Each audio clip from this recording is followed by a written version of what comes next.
places. I got things in some places. I don't know the rest of the word. It was a defensive move. But that was a brilliant defensive move. I got friends in low places, where the whiskey drowns and beer chases my blues away, and I'll be okay. I'm not big on social graces. Think I'll slip on down the oasis. Oh, I've got friends in low places. The winning team right there, BJ and the Beards. No, let's hear it for the boys and girls. Let's start the show.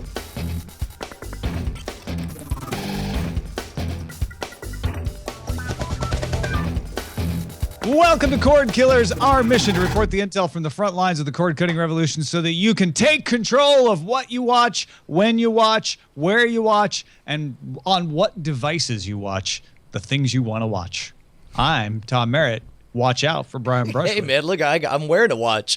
And that, my friends, was BJ and the Beard winning the Frog Pants All-Stars at Nerdtacular 2015. How's it feel to be a champion, Tom Merritt? Well, let me tell you, Brian, it feels pretty good. Frog Pants All-Stars I have done 5 times now, and it was my first time to be on the winning team, proving I am, in fact, not the curse that keeps teams from winning at Nerdtacular 2015. Let me tell you, Nerdtacular up at Salt Lake City, Frog Pants Network event is fantastic. Highly recommend people get ready to come to Nerdtacular 2016, which is going to be the 10th one. That is astonishing to me, considering that convention started off, and it is very much a con now, considering it started off as Scott saying in public, I don't know, you guys want to go watch a movie? And then somehow became this thing that dominates the Snowbird Resort in Utah. And they didn't even rent out the theater the first time, if I'm remembering right. They just all met at the same showing. That is amazing, dude. However, I unfortunately may actually be the curse because I broke Justin's two-time streak. He was going for a three-peat, and instead, by the way, I think I have to pay someone $1 for having to use that word. But then I, being on the same team, screwed it all up. I'm hoping that I'm not the curse, and I'm hoping to help alleviate my curse-like qualities. We'll get a bright, shining ray of sunshine from our special guest from CNET, Mr. Ayaz Akhtar. How are you, buddy? I'm doing fantastic. How are you guys doing? Holy cow. This can't be the first time we've had you on Cordkillers, is it? I don't think it is. It might be the first time that I've done it from New York, though, because I've done a lot of moving and I've been everywhere. So now you're in my gigantic palatial 500 square foot apartment. Yeah, it's a bit different from being from a West Coast house into you're in New York City, right? I'm in the Upper West Side. It's great. I'm the scum of the neighborhood, so like it's fantastic. So everyone's like throwing out amazing stuff that I would like to buy one day. So it's pretty awesome right now. Awesome. So wait a minute. You have like become the cord cutting expert at CNET. If people don't know this, we'll talk about it a little later. Like you are the master of telling folks like what's coming up on all the various services. You got a video about all that kinds of thing. That's freaking awesome. Yeah, thanks. So, like every week we do a show called Net Picks. Yes, it's obviously a pun on Netflix, and it actually was Liz's idea. So I was like, I'm looking for something to do. She came up with something like, I would watch that. I would totally want to see what's coming up on Netflix, Amazon, Hulu, whatever else. And so this show's out weekly, and we've got a site. You can check it out, cnet.com/netpicks, and all that stuff is there. That's fantastic, man. All right, well, we got some good stuff to talk to Ayaz about today. Let's start off with our primary target. Yeah! Fire it and shoot it in the bullseye. In the face. Double tap. Make sure it's good. HBO and Game of Thrones are two great tastes that taste great together. And usually what happens is you have to wait almost until the next season is out to be able to get Game of Thrones on either Blu-ray, DVD, or digital download. But HBO changed that in Australia this year. In Australia, as soon as season 5 was done, you could buy it digitally right away. And now they're bringing it to the U.S. August 31st. You can pre-order right now on Amazon, Vudu, iTunes, Google Play for $39. That gets you all the extras. And the discs aren't coming out until March 15th. So they're prioritizing digital, Brian. So here's what's amazing to me is HBO has always played coy with the fact that they're the most pirated content in the world. Now, first of all, the reason they're the most pirated content is because they've created an intentional black market. Before HBO Now, there was no legal way for people, and even now there's region restrictions, there's places you can't get this stuff, and by creating the black market, they became the most popularly pirated content, and they enjoyed some amount of notoriety from this. To me, the fact that they're actually taking action about this tells me, number one, that they're done with the notoriety, whatever that did in terms of getting the word out about the quality of their product. They're now over. But number two, it says the most important thing is that they recognize that there's significant income to be made by making this available to the digital-only crowd. And the fact that they're jumping on it, first of all, specifically on Australia, because out of all the emails we get, it's the Australians who want to know how to use VPNs in order to get their Netflix over there, and before Netflix actually came to Australia. And likewise, they understand like that is a huge pirate network down there, or that's a popular area. So they tried to head it off by releasing it early, and now they're releasing it not as early, but earlier than before, recognizing that the rest of the world wants this stuff too, ASAP. I don't think HBO has been coy, personally. I think HBO has just been smart. I think HBO realized that a lot of people pirating Game of Thrones wouldn't have paid for it in other ways. And I think they've been watching the market very closely, saying, you know what? Digital would undermine Blu-ray sales. Digital would no longer undermine Blu-ray sales. Time to take advantage of the fact that people will pay for the digital and get the extra content. What do you think, Ayaz? I think it's such a different HBO than we used to cover way back in the days. And the fact that HBO now even exists and you can have it without cable, now I think they're opening up, I think more Android devices can use or access HBO now. It's just a totally different world at HBO. And they're just flat out saying, okay, look, we know there's a demand. And there's a good chance that there's some possible way, I don't know, do screen recordings or something and take the beautiful HBO Now copies and have that pirated. It's by closing these windows, we're getting less and less gaps between the actual releases with HBO, that they're going to make a ton of money because they're just leaving it on the table otherwise. Yeah, I 100% agree with that. And I don't know. I mean, I think it's a step in the right direction. I think that, again, I think a lot of what you hear people say publicly when they're gatekeepers, like even HBO, because they're simultaneously a producer and a distributor, they'll say one thing in public, but you see that changing. You guarantee, and in fact, one of our later stories, you'll hear they flat out, I guess actually it's coming right up. You want to talk about Yeah, no, I was going to say, you want to talk a little bit about being coy. We've heard HBO programming president Michael Lombardo from HBO talk about the fact that, 7 seasons of Game of Thrones, I'd like more than that, but Benioff and Weiss know best, but really, we really want more than 7 seasons because this is a huge hit and we make a lot of money. But you know what? They know best.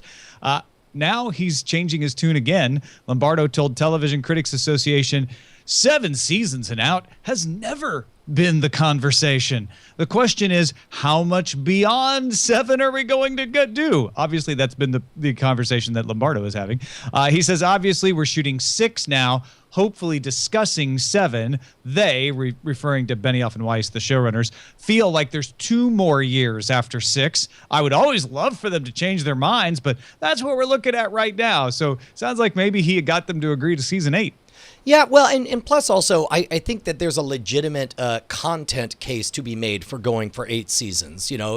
Just like I actually, I don't know that I think The Hobbit needed to be split into 3 movies, but I do think The Hunger Games, the last book should have been split into 2 movies, and I think that's a fine thing to do. Likewise, in this same article, they speculated about the possibility of, hey man, Westeros is a rich tapestry with a long history. Who's to say that after this runs its course, maybe we'll tell some other stories from earlier in Westeros? And of course, George R. R. Martin has written The Hedge Knight, and I forget the other one. Duncan Egg. Yeah, there you go. Duncan Egg, is that what it was? Yeah. Yep. And I, in a universe where Better Call Saul can come out and day one it is every bit as good as Breaking Bad was, that suddenly has me feeling like this is not wringing the sponge dry. This is taking people who are exquisitely talented at a specific genre and giving them another blank canvas to run wild on. I feel like you might have a more jaded take on this. Absolutely. I'm just thinking service contracts are about 7 years. That's usually why all television shows are like 7 years. Are we going to go forward or not? Because the cast is like, we can hold you hostage for a crap ton of money. But Game of Thrones is fantastic because they just kill people left and right anyway. So there's a good chance you're not going to have primary cast members by that season, and or like you guys are saying, such a rich show, you could jump in time a couple of years in the future and it wouldn't matter. You could have a whole new cast. That franchise is so big. Or go prequel like Brian was saying and have a whole new cast. Same way. Well, and also keep in mind, we've seen direct actor substitutions where they make no effort to make the actors look together. I'm looking at you, Dario. That's insane that they didn't even bother to try to make it look like the same person. Well, the show's still doing fine, so I think that's a great lesson. A lot of leverage from HBO to go, okay, we can put the money in the dragons, okay? That's fine. We're not putting it in you. Maybe it becomes just an animated adventure of the three dragons on their own, biting off heads, killing sheep. All right. I'm sorry. I was looking at Jackie Hearn getting my attention in the chat room. Hey, man, should we anything else we want to talk about Game of Thrones? No, I was letting you have the last word there, but if we're good, let's thank our bosses. Yeah, dude. We have, I believe, 2,110 bosses. Unfortunately, that number is not 100% correct. Tom, here's the thing. I understand life gets caught up on everyone, and there are people who want to support the show that get value out of our performance, and they want to give a little bit of value, so they pledge a little money at patreon.com/Cordkillers. But guess what happens? Your kid's running around, your dog poops on the carpet, and you're not checking whether or not your credit card is still currently up and running. And then Wait, was it part of that Home Depot hack? Did my card expire and they sent me a new card? Have I updated the expiration date? I don't know, Brian. Well, I'll tell you what. I took a little peek-see behind the scenes, and of our 2,110 patrons, turns out 116 of them have cards that are currently getting declined, and I recognized a number of the names in there. So I know right now you're thinking, oh man, not me. I'm the hardest of hardcore Diamond Club member. I always contribute and make it through. But I saw a few of those names. So do me a favor, guys. Head on over to patreon.com. Make sure that your credentials are updated, and know that from the bottom of our hearts, we absolutely could not do this without you. And going to Nerdtacular and being able to meet you guys in person, that's the kind of thing that your contributions help make possible. Let's move on to Signals Intelligentsia. Intelligence. Where are they're in what? De los Signales. So, Sling TV. You've probably seen ads. They're out there doing ads, not just online. They're doing them on regular old broadcast TV. They've bought ads on all major networks in 8 cities, except for some NBC affiliates that are owned by NBC owner Comcast, including New York and LA, where Comcast said, no, we're not going to run your ad. Sling CEO Roger Lynch wrote in a blog post responding to it that Comcast has a demonstrated history of shutting down ideas it doesn't like or understand, predictably to its benefit and at the expense of consumers. This is, I'm going to say 2 things. Number one, NBC is absolutely within their rights on this. They own those affiliates. They own the airwaves. They don't have to take anyone's money. If I wanted to take out an ad that was nothing but me, pooping on an NBC logo, I would not expect them to accept my money and play my ad, which is not that far off from what Sling is trying to do. Because which brings me to the second point, which is I don't know that NBC could have possibly acted in a manner that more plays into the narrative that Sling is writing. Like, take a look at the video on this. This is the one with the bully kids, acting like, just showing what dumb old jerks old TV is with their service contracts and making you rent their equipment and all that stuff. I don't know that this was the best play for NBC to do, knowing that Sling was going to go out of their way to blow this up on the PR side of things. Ayaz, what do you say? Okay, I saw the ads. I wanted to see if there was actually a reason why Comcast and NBC shouldn't run those. And flat out, this commercial is relatively hilarious.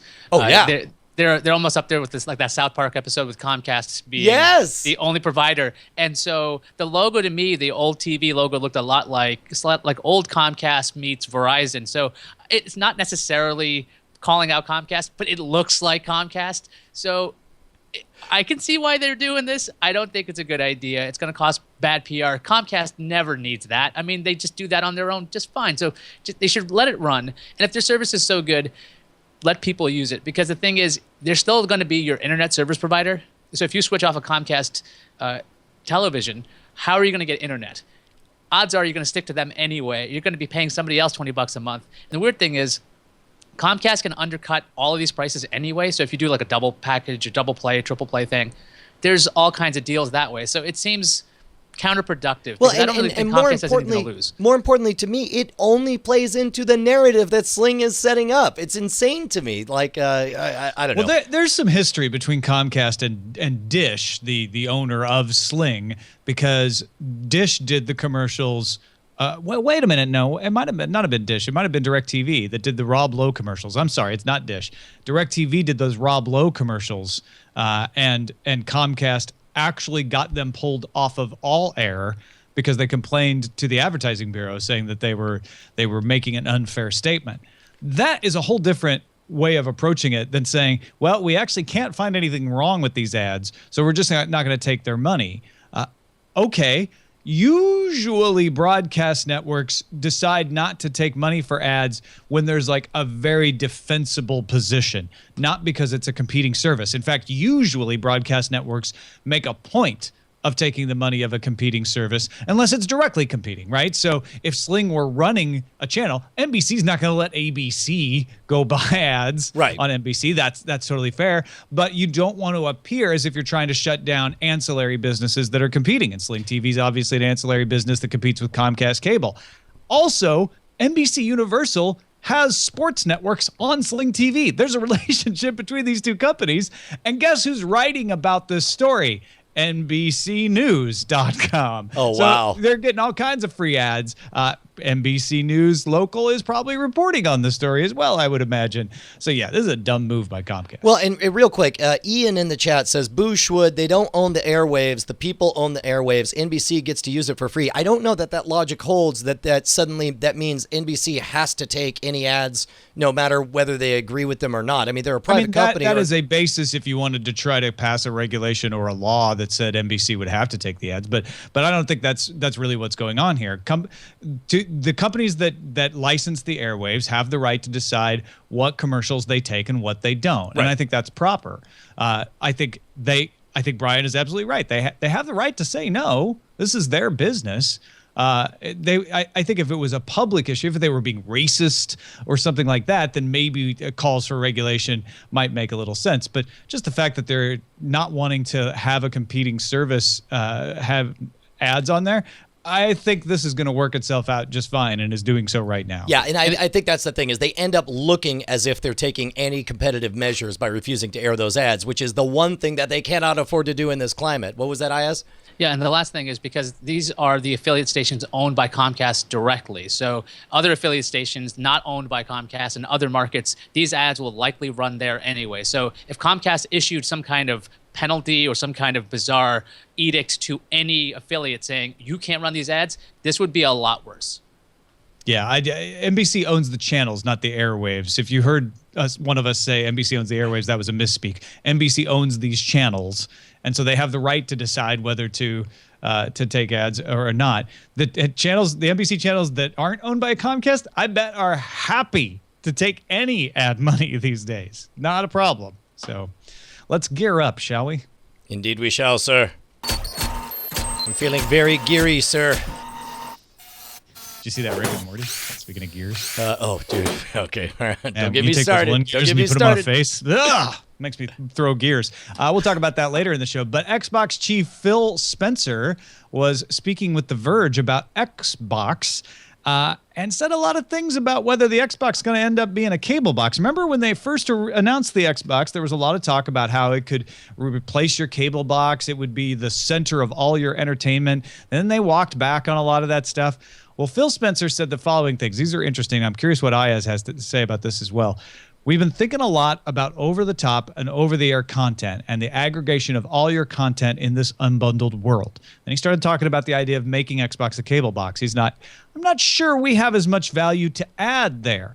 I think there are natural features that you could see where an Xbox could do a good job helping, especially in a world where you have video sources from all over the places. Sounds like he's talking about Netflix, Vudu, etc. He says, we see what people do on the box, and we know making advances in the entertainment space is important. You'll hear more from us soon, actually, about that. And Microsoft has a Gamescom announcement at 10 a.m. Eastern Tuesday. That's tomorrow from where we're recording this. You may already know this. Ayaz, what are they talking about here? Okay, I don't have any official information, so anything I say is a flat out guess. So I'm not privy to anything about what Microsoft's doing. I would imagine that this whole talk about cable in general, when it comes to being a cable box, that kind of goes way back to the Microsoft days of having like cable card support and actually acting as a cable box, with over-the-top services being flat, just apps essentially. I would think that maybe tomorrow they might talk about a search, a better search. Maybe there's a Cortana search where you can just say, I want to watch UFC fight, whatever, and it'll try to pull it up from a lot of sources, kind of like what the Roku has already, because the Xbox has a lot of power, so it should be able to search through all these apps at once. That's just my guess. Dude, that would be the biggest thing on the planet for me. And I almost feel like it would save face after their disastrous. And what's funny is I don't think their E3 presentation was disastrous in and of itself. It was just disastrously placed and timed. It's like in the middle of E3 is not the time to spend half your entire presentation talking about how great it'll be watching television on your Xbox. It's when you should be talking about your games. But on this show, I have wished over and over and over again for what I called like an artificially intelligent concierge service to just find this stuff so I don't have to know channels or anything. If they grabbed that space and they just announced it, like, here's a cool thing your Xbox can do now, or even if they sell it for $10, you could download Cortana to arrange all of your scheduled stuff, to figure out what you like and make sure it's always available and tell you where to find it. I think that could be huge, and it could be a major reversal for Xbox. But I think that might be a little more pie in the sky than I'd like to think. I don't know, man. Xbox is getting Windows 10. Cortana is integrated into Windows 10.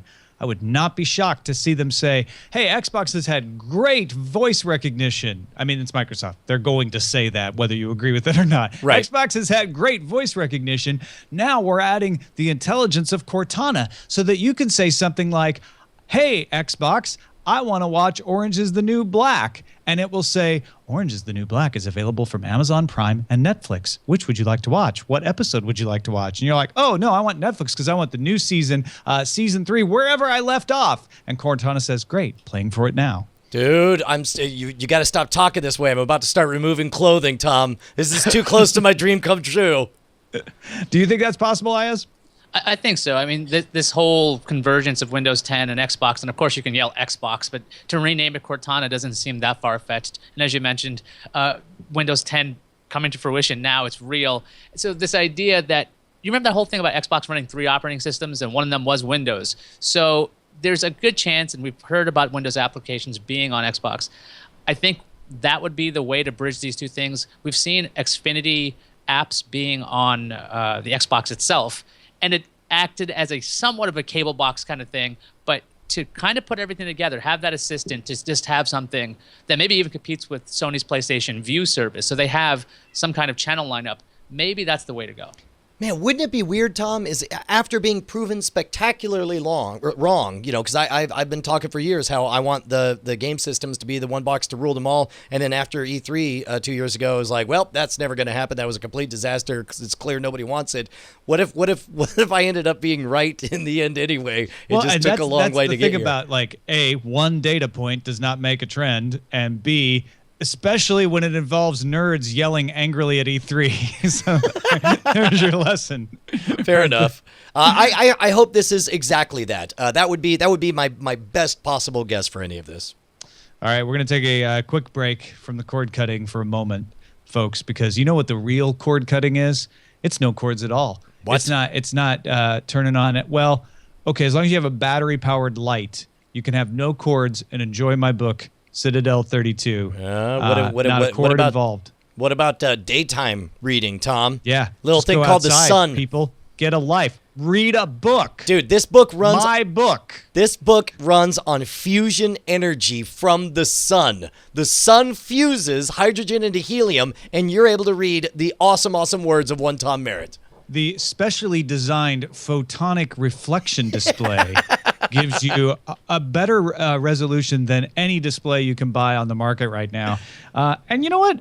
I'm starting to believe, after running into a half dozen people or more at Nerdtacular who read it and liked it, that it might not be a bad of a story either. If you like post-apocalyptic scenarios with monks who are looking at old technology, trying to figure out how it worked, and people stranded up on the moon after the apocalypse trying to figure out how to get back down to Earth, you might like Citadel 32, available at TomMerrittBooks.com. Doggone it. You're going to make me read it, aren't you? You know I love audiobooks. I'm going to read your printed words, sir, on your Fusion-powered, high-resolution text interface. Wirelessly. No wires. Should we jump over to the front lines? I guess we should. I mean, they're there. They're just sitting there. Front lines!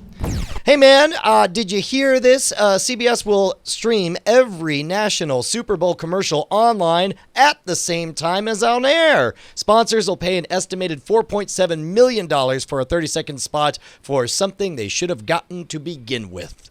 Is this big news or not big news? Is the story here, look, they're progressive, or is the story took you long enough? Ayaz? I'm going to say it took you long enough.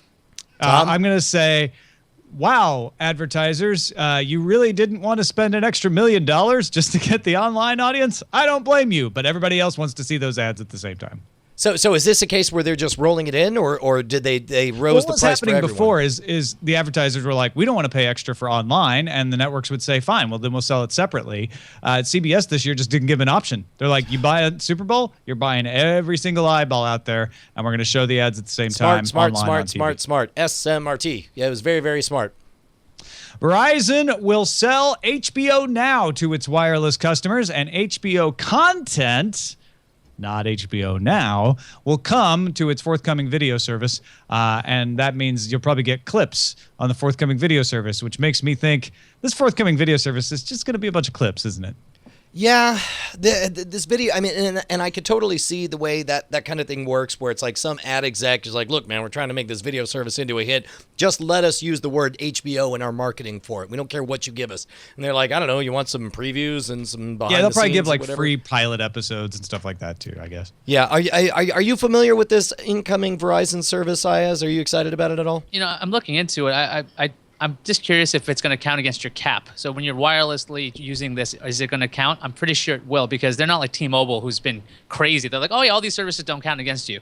But I'm just really curious about how this is going to work out.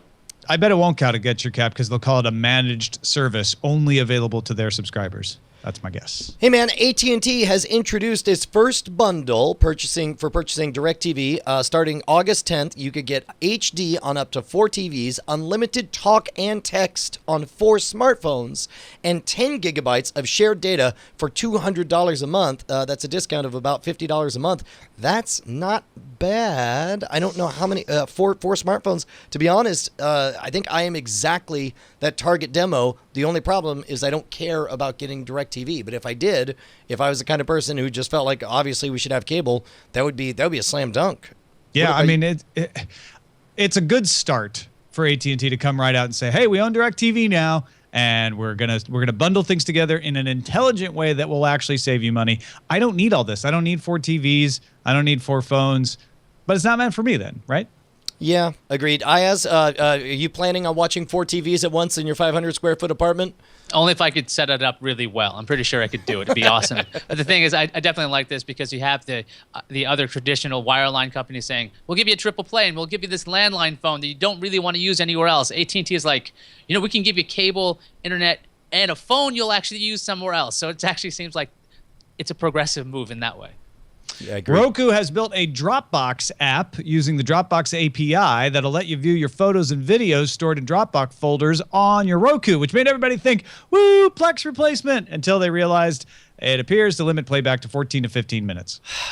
Okay, first of all, when it says Roku has built the Dropbox app, so you're saying Dropbox didn't develop it in conjunction with Roku. Roku just felt like this was a value add for their things and then threw it out there? That's what it sounds like, yep. Yeah, okay. And then so it sounds to me like maybe some forward-thinking, awesome engineers at Roku did it, and then someone else at Roku was like, is going to get us in trouble with some other things. Or the Dropbox API limits it already. That would be the other thing.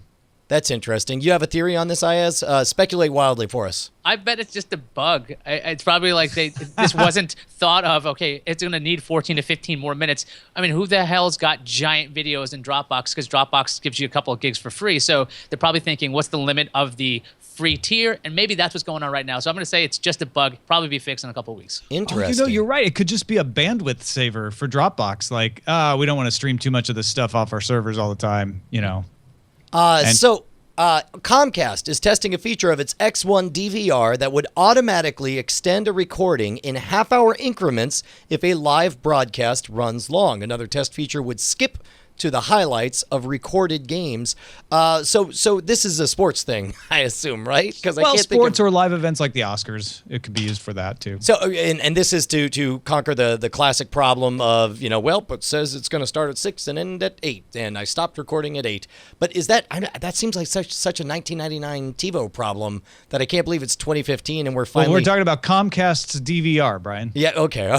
Fair enough. Fair enough. Hey, wait a minute. I mean, do you agree that that's a 1999 problem? Because live TV recorded on a TiVo over the air is still an issue. How about this? What if you're watching a baseball game, trying to watch whatever, there's a rain delay in the middle of it, and the game continues later on? This is the kind of stuff that I know that people, I make fun of Comcast too, but the X1 thing is actually pretty cool. So the idea that you don't lose any of whatever you're recording, on top of that, I really like the idea of going to the highlights. That seems like the way to go. I don't know why you'd watch a game on delay, but that's a whole other thing.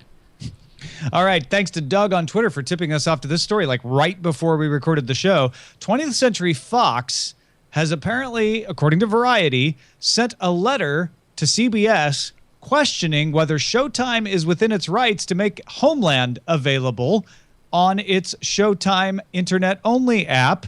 Homeland is produced by Fox 21 Television Studios. This is an interesting conundrum. HBO owns pretty much everything they make. They can do whatever they want with HBO now. Showtime, about 20% of its content comes from external studios. Man, I'll tell you what, if it is a mistake, they need to work that out quietly behind the scenes and as soon as possible, because that is the only way Showtime can lose. I mean, you better believe HBO is giddy about this kind of public dust-up between people about rights holding and all that stuff, because they are positioned to rocket forward. Ayaz, what's the best fix on this? Full disclosure, I work for CBS, which owns Showtime. Okay. Anyway, I don't know what the fix is. I think that they're going to fix this behind the scenes, and it's probably just a small error, or saying, give us more money because you don't have the streaming rights. That's something that might not have been thought of. Here's the thing, though, right? It's all about video on demand. So Fox wants to make money selling back episodes of what it produces to Netflix, to Amazon, to Hulu.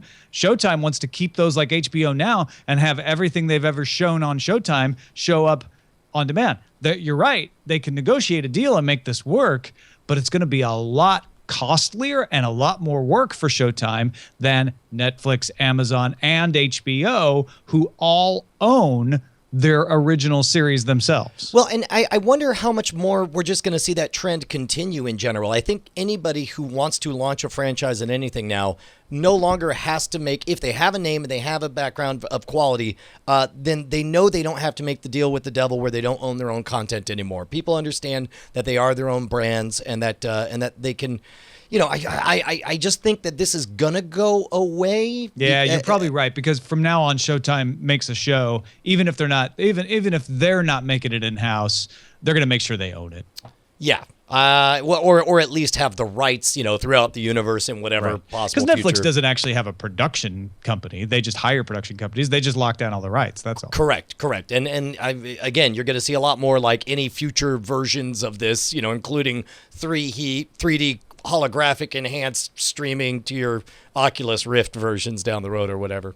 Let's see what's under the surveillance. If you look under there, just pick up. You want us to surveil under the surveillance? Yep. And you'll find difficult people when you look under there. And by that, I mean Billy Eichner and Julie Klossner's new original Hulu comedy premiering August 5th. If you like Billy Eichner yelling at people on the street, there's a lot of that, according to the trailer. And there's also like a cavalcade of guest appearance. Martin Short is in it. Seth Meyers is in it. Think of a comedian. They're in it. I think it's also executive produced by Amy Poehler. So this is all nonfiction, like reality. This isn't scripted or anything. No, it's fiction. It's about two comedians trying to make it. So are all the people that they're shouting at on the streets like actors? Well, the people on the streets, I don't know. I don't know whether they've licensed those people or they're extras or what. I mean, it might be like I could see kind of a Borat situation where they're scripted elements. There's just some. I think you're overemphasizing the shouting at people. Okay, all right. That's just a bit that they do from moving from one place to another. Okay, all right. It seems like the show is mostly about these two comedians trying to get a show together and get it picked up, and then folks like Martin Short and Seth Meyers play themselves, it looks like. Okay. All right. Well, then I could buy that. Too bad Netflix we is only bringing got. back BoJack Horseman for a third season in 2016. We also get premiere dates for the fourth season of the former A&E murder drama Longmire. That'll be September 10th. And the new Aziz Ansari show Master of None, November 6th. Find out more things that are coming soon on Ayaz's show. Yeah, go to cnet.com/netpicks. You want to find out when stuff's coming out and actually if you want to read it, you go to cnet.com/netpicks. If you want to listen to me say it, cnet.com/netpicks. Right on. I mean, I'm excited about a third BoJack Horseman season. Who isn't? Oh, heck yeah. Sky, Canal Plus, and HBO will co-produce a series called The Young Pope with Diane Keaton playing a nun and Jude Law playing the Pope. It's about a fictional American Pope and an American nun who's also fictional in a fictional Vatican City. I can imagine some non-fictional people who will probably complain about it. Well, you know what's, I guess, significant about this is it's the first time HBO and Sky have co-produced something. Sky has always taken the HBO series and put them on Sky in the UK.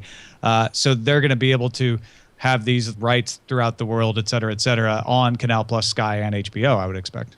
Yeah, so what's this about a new Homestar Runner? I missed this story completely. New Homestar Runner is here about the death of Flash. If you like Homestar Runner's Flash series that's been running since the early part of the 2000s, they're dealing with the fact that Flash is dying in this episode. And do they bury it, or would that be a spoiler? I mean, do you want me to just tell you the whole plot there, I Brian, kind or- of do, actually, because I don't have time to go back and watch it. But Well, it's a typical Homestar Runner and Strong Bad making puns about Flash. Is pretty much what it is. And Deep Impact. and Deep Impact. Yeah, okay. That's true. And then we got a release date for The Man in the High Castle. The full series will be released on Amazon Prime on November 20th. Oh, you guys, so excited. So very, very excited. Yeah, this is going to be epic. I didn't watch the extra episodes they streamed during Comic-Con, and it was a conscious choice to just forego that and wait and be able to watch it all when it Dude, comes out. same thing. I have not bought the audiobook of the original Man in the High Castle because I want to experience this version not knowing anything. Because again, I'm not saying it's going to exactly match the quality of Game of Thrones, but Game of Thrones I enjoy so much, I actively wish I could unread the books, and so I'm going to not read Man in the High Castle until the series has gone far enough I could jump in. Whoa, and this just in. Like, literally, I think Bryce just pasted this in the doc. No, I didn't. Oh, was it Ayaz? It was Brian.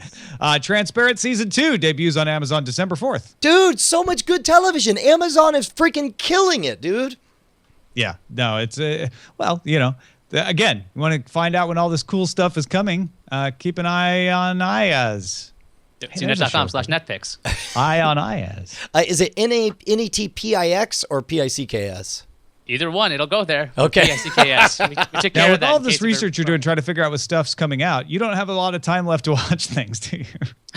I have to watch stuff. That's the best part now. I'm like, I have to watch this because if I don't know how the show is, I can't talk about it. So what have you been watching? Recently, after I got to watch the end of Game of Thrones, and I hadn't seen like the first 4 seasons, so I loved being lost in it because I'm like, who's this? What's going on? But and we have HBO Now here, so I've been watching Ballers with Dwayne The Rock Johnson, which is a really short show. It's only 22 minutes, but it's really good. Yeah, you know who else likes that is Veronica's husband, Brian Block. And Veronica said she's starting to get into it too. So it didn't look like the kind of show I'd really enjoy, but some people whose tastes I definitely share and overlap with are recommending it. Maybe we should check it out, Brian. Yeah, heck yeah, man, dude, throw it on to the 18-story tall pile. Yeah, right. I know that's always the issue. What have you been pulling off your pile, Brian? Well, I did watch another episode of True Detective along with you, and watched this week's Rick and Morty, which was the same episode that we saw previewed months ago at the Alamo Drafthouse.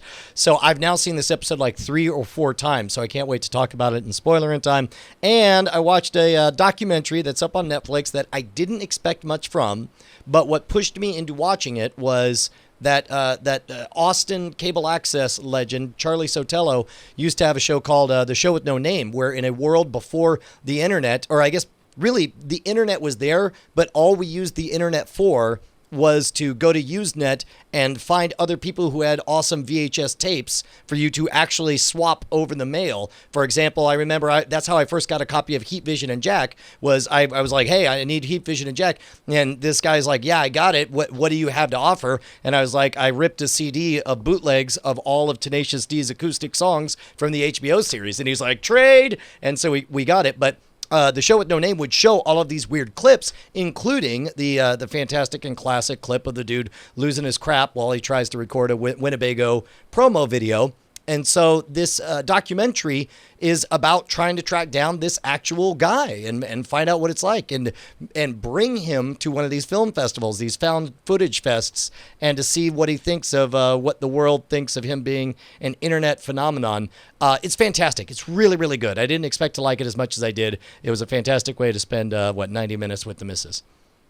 Excellent. I'm definitely going to check that out. I have a VHS tape of the Access show that I did in Austin with Russ Pitts that at the very end shows him, like it goes into his show at the end of the tape. Oh, that's awesome. That's awesome. It was taped off air.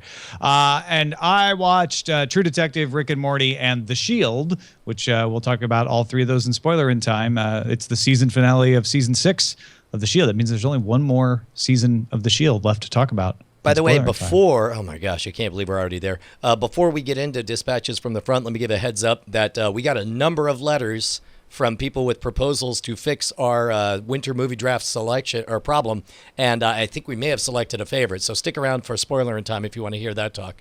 But before we get into dispatches from the front, we also need to check in with Bryce, see what's on the lookout. Hey, guys. Hey, do you guys remember a show, speaking of Amazon originals, do you remember a show called Betas? I remember hearing about it and everyone telling me I really should watch it. Well, that's on the lookout today. It is an Amazon, one of these Amazon original comedies. And stop me if I you've heard watched this. like 2 or 3 episodes of it, I think. Yeah. So it's about a group of young developers in San Francisco. Stop me if you've heard this before, who are making an app and get caught by the eyes of a venture capitalist accelerator. I mean, seriously, This stop sounds me if you've heard about this. really familiar. And then This is a drama, right? Or is it a comedy? no, 'Cause it's a was comedy. comedy. It's a comedy. And then the venture capitalist has a female vice president of development. Please, if you've heard this one, please tell me. No, it's I watched about 3 episodes of it today, and it was very hard for me to not see Silicon Valley in it all the way through. Like on paper, it is the premise of Silicon Valley, but I think in every element that Silicon Valley tries to be a cartoon, right, with the over-the-top CEOs, the outlandish just landscape of Silicon Valley, Betas is trying to be like a more traditional sitcom, where there's a lot of romantic interests, a lot of one-offs, a lot like there's literally like one of the developers is Indian, and so he gets set up on a date because his parents are fed up with the way his life has gone, and so they set a date with a woman so that he can have there's a lot of like cliches about sitcoms, but if you want something lighter like that, then it pulls it off pretty well. Right on. Take Betas, subtract Ed Begley Jr., add Mike Judge equals Silicon Valley. Yeah. That's the math going on. Yeah, if you're like really missing Silicon Valley, this could tide you over. Good pick. All right, Brian, it's time for the dispatches. They're from the front. Yeah, dude, we got a stack of letters here from people out on the front lines. These people deserve to be heard. Like Matt. Matt, you deserve to be heard. He was just having a quick look on eBay. You know, he wasn't trying to hurt anybody. So I just wanted to see if anyone was selling an Amazon Fire Stick for cheap, but found a load of sellers listing modified Fire Sticks loaded with Kodi plugins like iView that enable people to stream premium channels for free. They're selling them at around a 25-pound profit. Some have sold over 500 units, which would be a tidy 12,500-pound profit.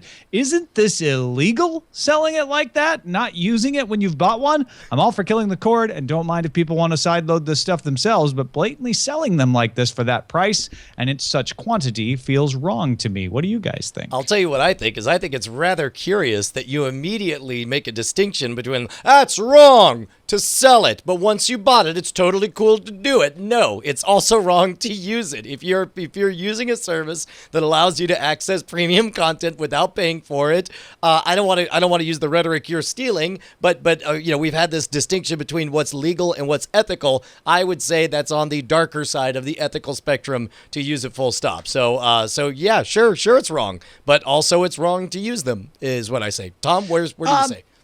I don't know. I don't know that it's wrong. I haven't read the Fire TV terms of service to see what resale and modification rules they put out. You should have the right to resell your Fire TV, full stop, whether that's in the terms of service or not. I believe that right of first sale should exist.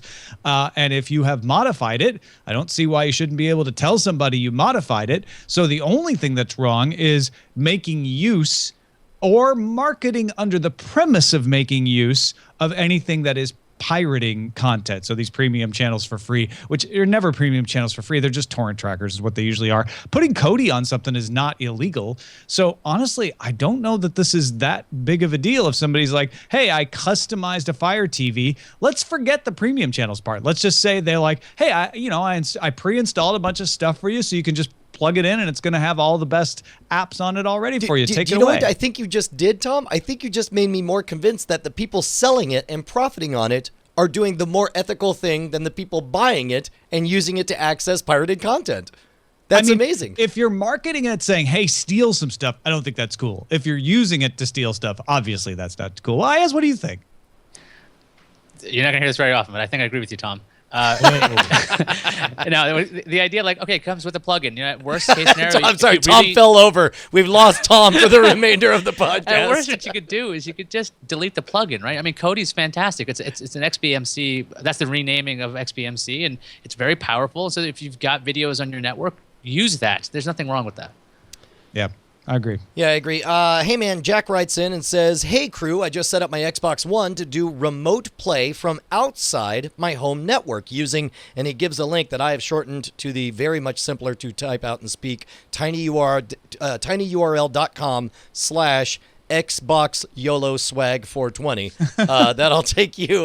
That'll take you to this Reddit thread that walks you through all the steps in order to be able to access your content from outside your home network. He says, this got me to thinking that this just made the Xbox one great Sling box replacement. If you run your TV through Xbox, like Xbox One, like you do, Tom, the only thing a bit annoying is having an Xbox controller around to navigate the Xbox One interface remotely. I assume this is entirely above board, right? If you buy an Xbox, you're welcome to modify it as you see fit. Well, you're not even modifying. You're just doing port forwarding. So again, it's all about terms of service. I don't know if this breaks Microsoft's terms of service somehow, but all he's doing, it's actually easier than the link makes it sound because Windows 10 is actually out now.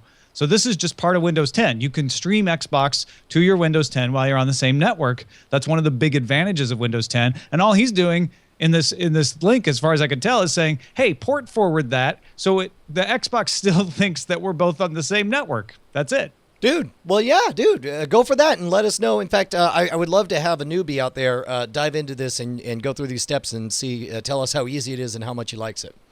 David from Riverside, California, bang, bang, bang, said, I just wanted to add my 2 cents into the discussion you had about JT's question, is there room for the movie collector in the cord-cutting world? All right, I'm going to summarize what David said. He wrote a very nice, long, thoughtful email. But essentially what he was arguing is, not all movies are available digitally yet. I agree, David, but we'll assume eventually they will be, so that won't be a problem forever. 2, not all services have a full catalog. Again, problem that becomes less over time, and eventually a full catalog is available with a couple of services. All right, what else you got? 3, access to quality. Not everything is available in true HD. Here, you've got a good one. Stefano from Italy wrote in with the same concern, not only about video quality, but also about audio quality. That's a solvable problem, but it certainly is something that you see more often, where maybe they only have a 720 version available. But as David mentioned, Voodoo is pretty good about providing 1080 quality audio products, so maybe that one will go away. Here's David's 4th one. There is a sense of control. The sense that you have easy access to your media when the internet is down, or that pay streaming service that may or may not be there for the next 5 to 10 years. The sense of security that you don't have your credit card number on a service that got hacked. What do you guys think of that as the reason to keep buying physical media? I mean, pretend we're talking about the access to electricity, full stop, whether it's from a battery or from a provider versus not having it. Like, oh, I don't know that I'm going to watch the TV. What happens if all of a sudden the power gets cut off? Then I wouldn't be able to access my VCR tapes or whatever. I think that all of these are temporary. Even this last one, sure, there's a sense of control. It's an illusion, just like everything else, because if you don't have power, you're still not going to watch it. If an EMP goes off, you're not going to watch it. It's like, whatever. I mean, it's like, I think it's illusion and changes nothing. Ayaz, what do you think? I think there's definitely room for a movie collector. Yeah, if you want to get the discs and you want to make sure that you never lose access to that, you can physically put the disc in the machine should you choose to, or you could just rip it. I'm sure you'll run afoul of all kind of copyright laws, and we all know about that. But the point is, something about not somebody else out there nuking your stuff remotely. That's very comforting at times. So I think there's still space for that. I still have a server full of my stuff, so go for it. I still think it's just about having a physical object. I think the most legitimate of David's objections is the ability to play it even if the internet's down, or not have to worry that your service will go out, because we've seen Target just took their service away, right? However, the rights remained with Ultraviolet. So eventually we'll get to the point where Brian's 100% right. And the idea that, like, hey, wait a minute, electricity might go out, so I'm going to collect all my movies on film so that I can watch them with a hand crank and a candle starts to sound a little ridiculous. Yeah, because you never know, Tom. I want all mine on, what was it, Spectroscope? What's the thing where you spin it, or whatever, Flipbook. Oh, Kinetoscope. That's what it was, yeah.